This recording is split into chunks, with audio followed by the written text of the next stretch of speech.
دوستو، آج کا یہ واقعہ بہت ہی مزیدار ہے، دلچسپ ہے، اسے غور سے سنیے گا اور انشاءاللہ آخر تک سنیے گا تو یہ بڑا مزہ آئے گا اور بہت سبق ملنے والا ہے۔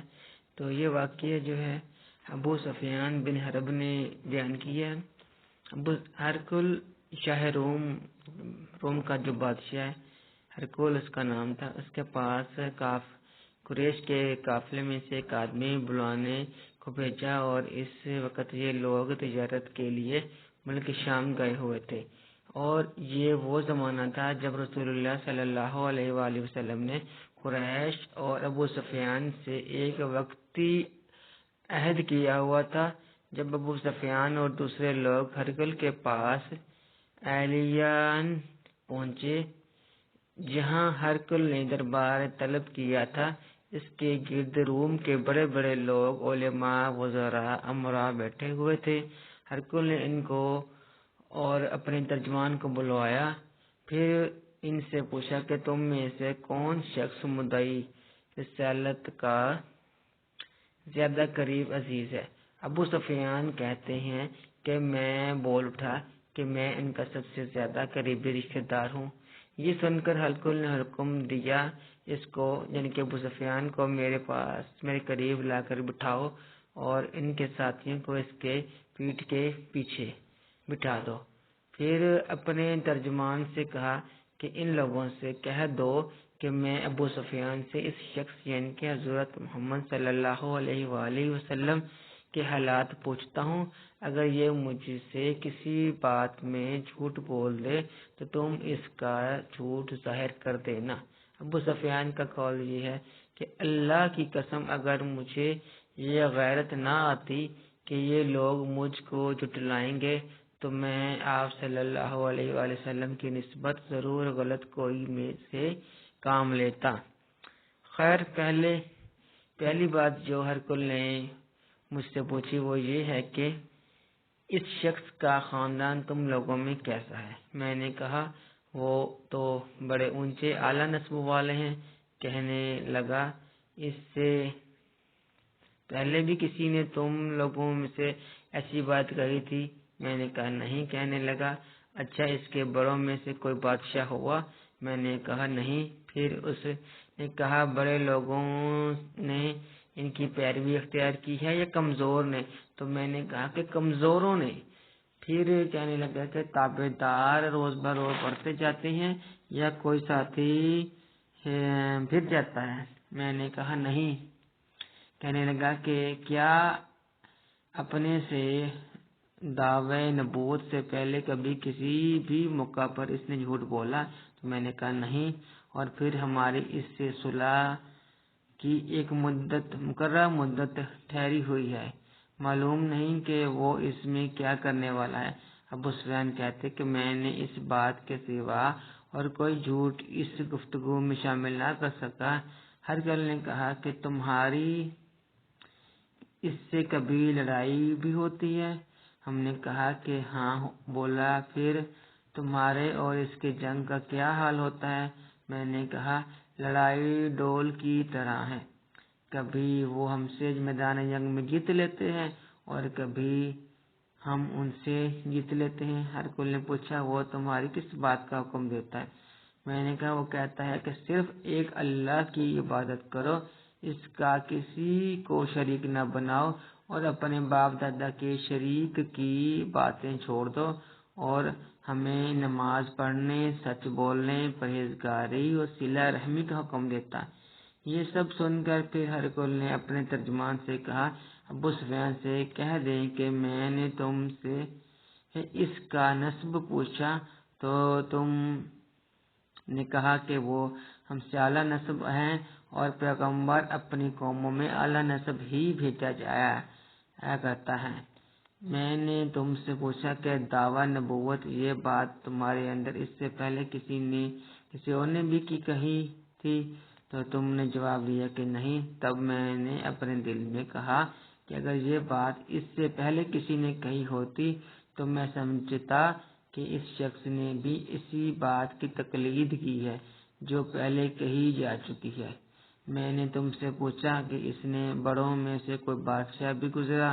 تم نے کہا کہ نہیں، تو میں نے دل میں سوچا، کہا کہ ان کے بزرگوں میں سے کوئی بادشاہ ہوگا تو کہہ دوں گا کہ وہ شخص اس بہانے اپنے آباء و اجداد کی بادشاہت اور اس کا ملک دوبارہ حاصل کرنا چاہتا ہے۔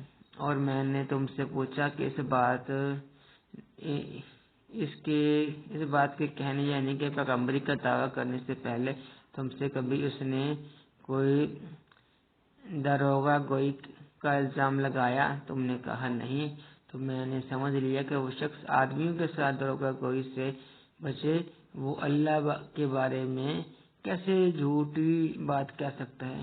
اور میں نے تم سے پوچھا کہ بڑے لوگوں اس کے پیرو ہوتے ہیں یا کمزور آدمی؟ تم نے کہا کمزور۔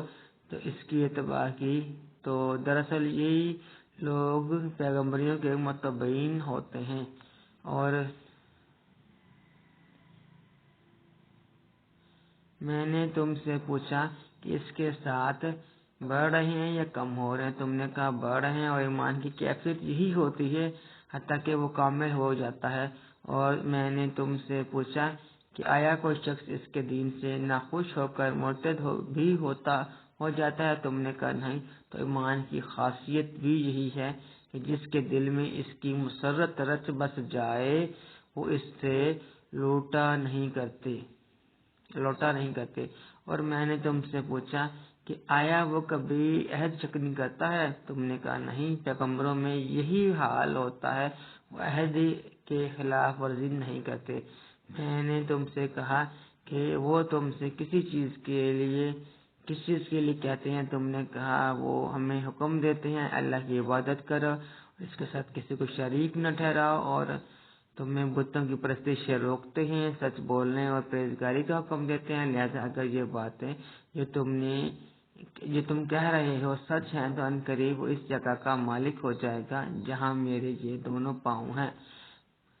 مجھے معلوم تھا کہ وہ پیغمبر آنے والا ہے، مگر مجھے یہ معلوم نہیں تھا کہ وہ تمہارے اندر ہوگا۔ اگر میں جانتا کہ اس تک پہنچ سکوں گا تو اس سے ملنے کے لیے ہر تکلیف گوارا کرتا۔ اگر میں اس کے پاس ہوتا تو اس کے پاؤں دھوتا۔ ہرکل نے رسول اللہ صلی اللہ علیہ وسلم سے وہ خط منگوایا جو آپ نے دحیہ کلبی رضی اللہ تعالیٰ عنہ کے ذریعے حاکم بصرہ کے پاس پہنچایا تھا، اور اس نے وہ ہرکل کے پاس بھیج دیا تھا۔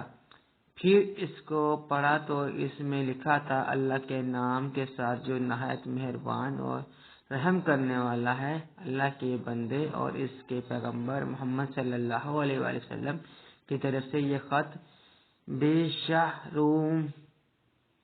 خط ہے شاہ روم کے لیے۔ اس شخص پر سلام ہو جو ہدایت کی پیروی کرے، اور اس کے بعد میں آپ کے سامنے دعوت پیش کرتا ہوں کہ اگر آپ اسلام لے آئیں تو دنیا و آخرت، دین و دنیا میں سلامتی نصیب ہو۔ اللہ آپ کو دوہرا ثواب دے گا، اور اگر آپ میری دعوت سے روگردانی کریں گے تو آپ کی رعایا کا گناہ بھی آپ پر ہی ہوگا۔ اور اہل کتاب ایک ایسی بات پر آ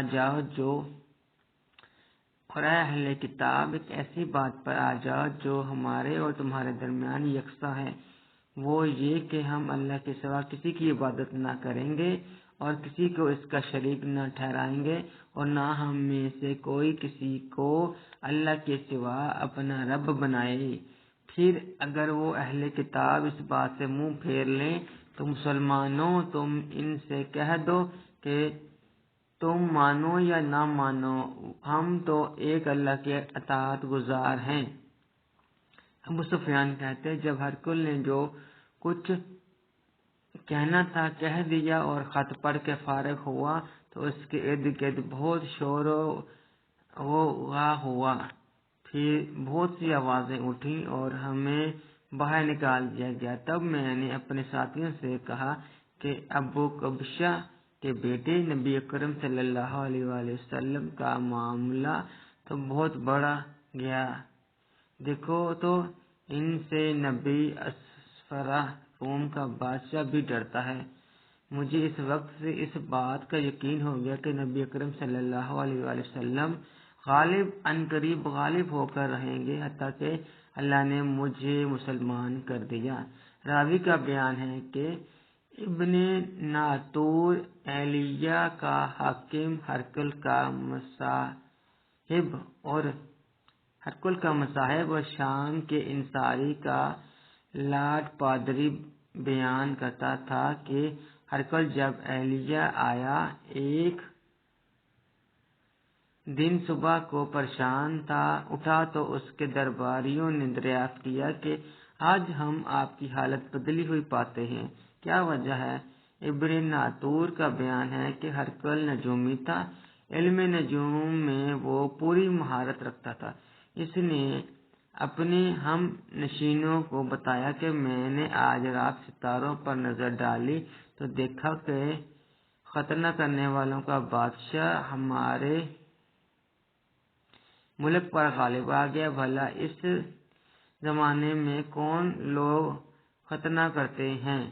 انہوں نے کہا کہ یہودیوں کے سوا کوئی ختنہ نہیں کرتا، سوائے ان کی وجہ سے پریشان نہ ہو۔ سلطنت کا تمام شہریوں میں یہ حکم لکھ بھیجنے کا وہاں جتنے یہودی ہوں سب قتل کر دیے جائیں۔ وہ لوگ انہی باتوں میں مشغول تھے کہ ہرقل کے پاس ایک آدمی لایا گیا جسے شاہ غسان نے بھیجا تھا۔ اس نے رسول اللہ صلی اللہ علیہ وسلم کے حالات بیان کیے۔ جب ہرقل نے سارے حالات سن لیے تو کہا کہ جا کر دیکھو وہ ختنے کیے ہوئے ہیں یا نہیں۔ انہوں نے اسے دیکھا تو بتلایا کہ وہ ختنے کیے ہوئے ہیں۔ ہرقل نے جب اس شخص سے عرب کے بارے میں پوچھا تو اس نے بتلایا وہ ختنے کرتے ہیں۔ تب ہرقل نے کہا کہ یہی محمد صلی اللہ علیہ وسلم اس امت کے بادشاہ ہیں جو پیدا ہو چکے ہیں۔ پھر اس نے اپنے ایک دوست کو رومیہ خط لکھا اور وہ بھی علم نجوم میں ہرقل کی طرح ماہر تھا۔ پھر وہاں سے ہرقل نے حمص چلا گیا۔ ابھی حمص سے نکلا نہیں تھا کہ اس کے دوست کا خط آیا، اس کا جواب میں آ گیا۔ اس کی رائے بھی نبی اکرم صلی اللہ علیہ وسلم کے ظہور کے بارے میں ہرقل کے موقف تھی کہ محمد صلی اللہ علیہ وسلم واقعی پیغمبر ہیں۔ اس کے بعد ہرقل نے روم کے بڑے آدمیوں کو اپنے حمص کے محل میں طلب کیا اور اس کے حکم سے محل کے دروازے بند کر لیے گئے۔ پھر وہ اپنے خاص محل سے باہر آیا اور کہا، اے روم والو، کہ ہدایت اور کامیابی میں کچھ حصہ تمہارے لیے بھی ہے۔ اگر تم اپنی سلطنت کی بقا چاہتے ہو تو پھر اس نبی کی بیعت کر لو اور مسلمان ہو جاؤ۔ یہ سننا تھا کہ پھر وہ لوگ وحشی گدھوں کی طرح دروازوں کی طرف دوڑے مگر انہیں بند پایا۔ آخر جب ہرقل نے اس بات سے ان کی یہ نفرت دیکھی اور ان کے ایمان لانے سے مایوس ہو گیا تو کہنے لگا کہ ان لوگوں کو میرے پاس لاؤ۔ جب وہ دوبارہ آئے تو اس نے کہا، میں نے جو بات کہی تھی، میں نے تمہاری دینی پختگی کی آزمائش مقصود تھی، سو وہ میں نے دیکھ لی۔ تب یہ بات سن کر وہ سب کے سب اس کے سامنے سجدے میں گر پڑے اور ان سے خوش ہو گئے۔ بالآخر ہرقل کی آخری حالت یہ ہی رہی۔